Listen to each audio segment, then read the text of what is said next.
Good morning guys. Pinaluto ako ng amo ko ng almusal niya. Sabi niya, sunflower egg daw. Sino bang nakakaalam ng sunflower egg dyan? Comment nga down below. Kasi ang alam ko lang sunny side up eh.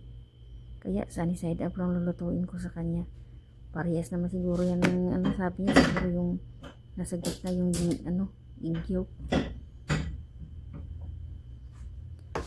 Dahil maliliit yung itlog na lulutuin ko kasi native na itlog galing sa farm, maliit din na kawali yung gagamitin ko.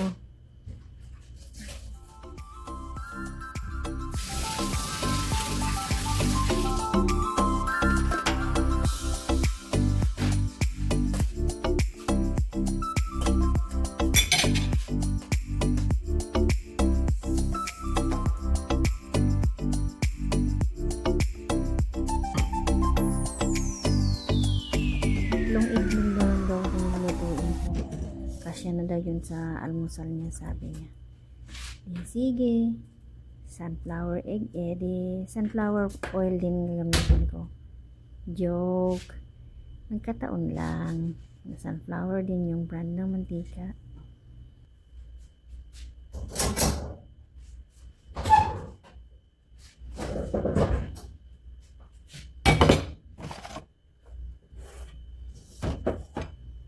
Kumuha ako ng asin kasi lalagyan ko sana ng asin. Buti na lang naalala ko, hindi pala nag-aasin yan sa itlog yung amo ko.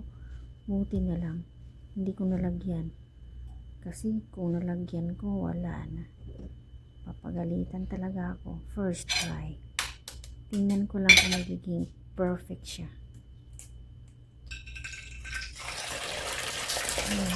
Wala, basag yung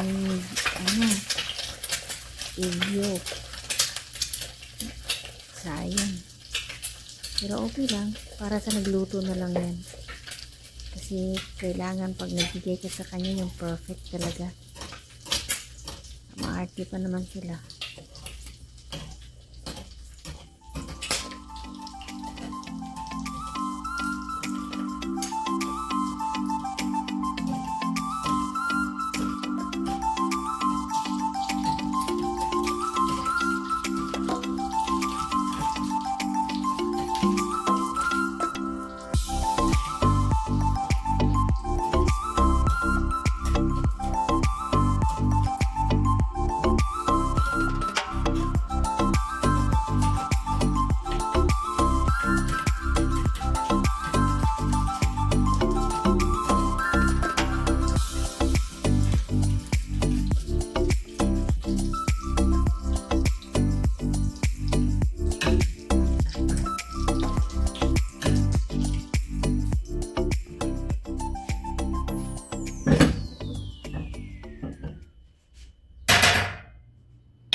Ito, second try. Kung okay na ba? Perfect na ba?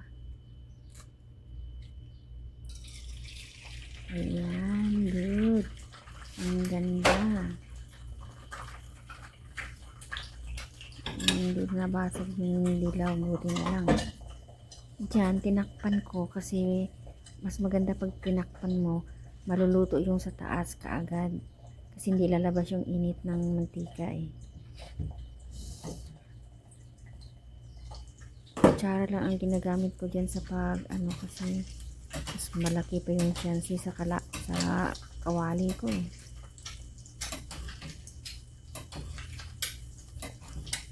Sana maging okay na, hindi na mabasag pag hindi mo naman pwedeng baliktarin yan kasi mababasag yung dilaw, kaya kailangan anuhin mo na lang talaga ng mantika, buhos-buhosan mo sa taas. Matagal kaya kasi ganyan ang gusto ng amo eh. Parang mata, tapos kailangan hindi masyadong luto, medyo basa pa yung dilaw.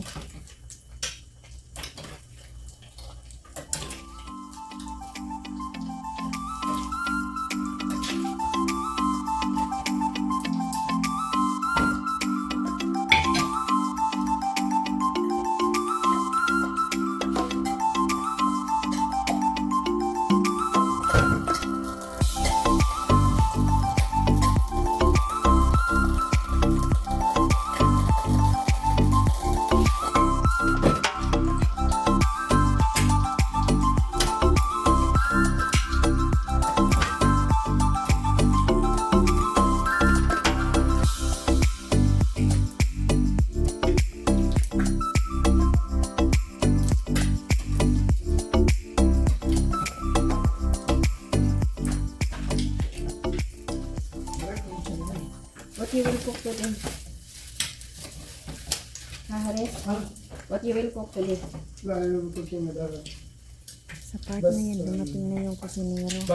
Iwan ko ba ng kusinero na to? Mapilahan? Sa oras lang ng luto. Pumupunta dyan sa kusina. Dapat siyang gumawa nitong mga almusal, hapunan. Kadalasan ako. Diyos ko niyo. Napagod na ako sa paglilinis. Nagluluto pa. At kung ganyan ang gagawin ko raw. Buti na lang at nalabasag yung dilaw ng itlog.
Oh, ayan, tapos na. Dali, serve na natin.